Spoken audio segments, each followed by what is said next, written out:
the public seeing another policeman get attacked. I'm not saying that what the police did in terms of exercising, not exercising restraint and shooting innocent participants in the demonstrations. What I want to say is when you push the police to the limits that we are pushing them, knowing that there's one policeman for 500, and when we threaten their own safety, then we are also asking for trouble. And I believe that everybody yesterday is culpable. It's not just the police that shot. Those who also called for these demonstrations and funded them and caused the mayhem that they did. Because if it's peaceful demonstrations, then no county will be on shutdown.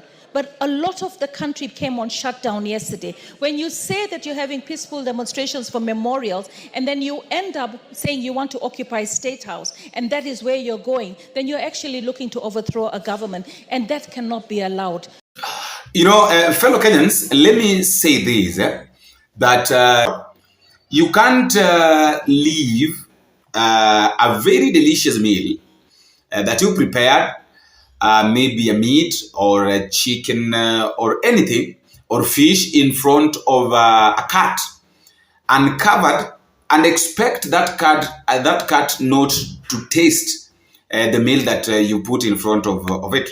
I'm saying this narrative because of what has happened, or what happened to Kimani Ichung'wah. Kimani Ichung'wah has been seen as one of the most unreasonable, let us use that word. Kimani Ichung'wah, I'm saying this because Kimani Ichung'wah has been seen has been noted as one of the most unreasoning member of parliament, and imagine he's the majority leader. Whenever Kimani Ichung'wah opens his mouth to speak, he normally gaslight nothing. He normally says nothing, something that can't even protect. The only thing that he says, he brags a lot. So yesterday he met his Waterloo. What I mean by meeting his Waterloo is his office was burnt. These people were just looking for the best opportunity to revenge. And his Kikuyu office was burnt down to ashes. He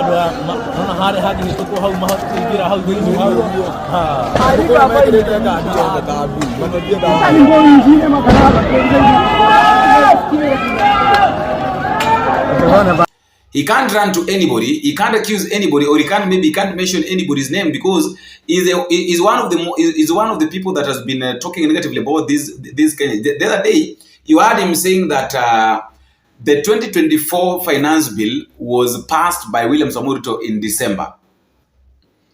You see what he was saying?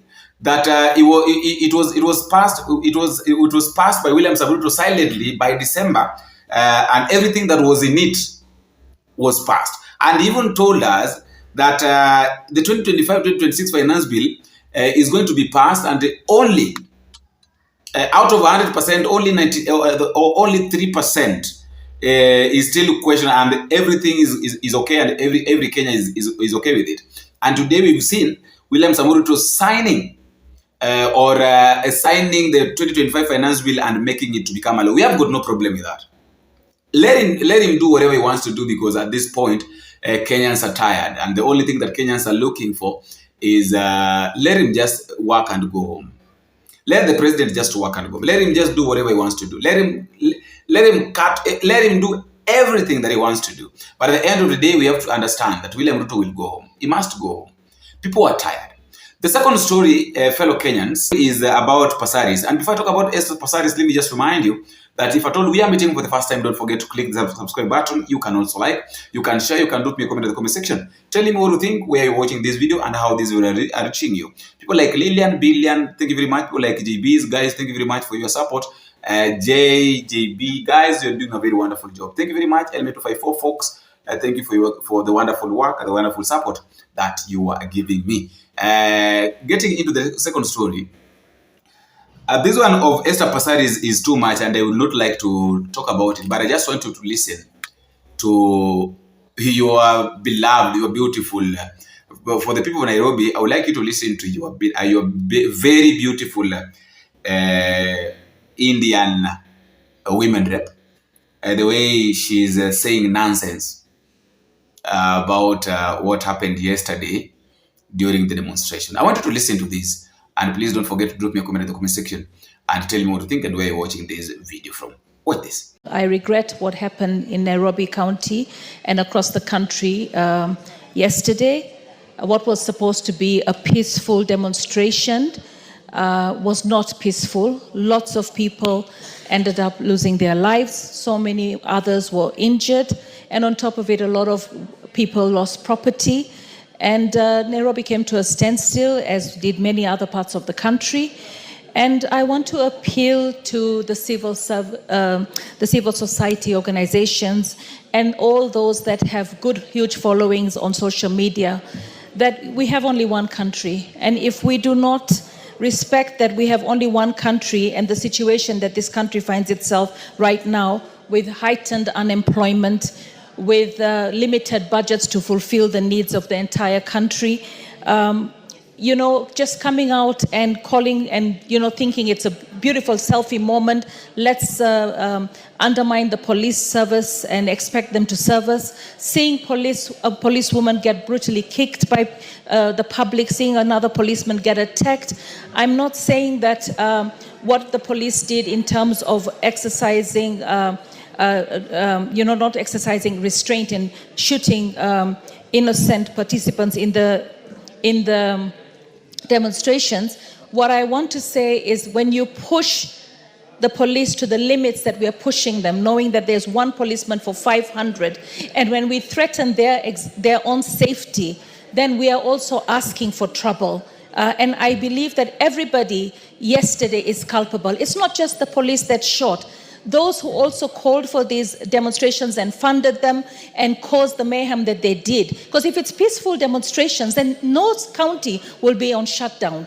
But a lot of the country came on shutdown yesterday. When you say that you're having peaceful demonstrations for memorials, and then you end up saying you want to occupy State House, and that is where you're going, then you're actually looking to overthrow a government, and that cannot be allowed. We have to understand that we have one country, and we have to work together. We're in a bad place in terms of the economy, and the president is trying as much as possible to get us back on track as a country, but the opposition is taking advantage and trying to misuse poverty, trying to divide us on tribal lines, and trying to cause mayhem. The lives that were lost is not blood on the police hands. It's blood on the politicians that funded this. It is blood on the civil society movements. And I also want to talk to Kenya Law Society.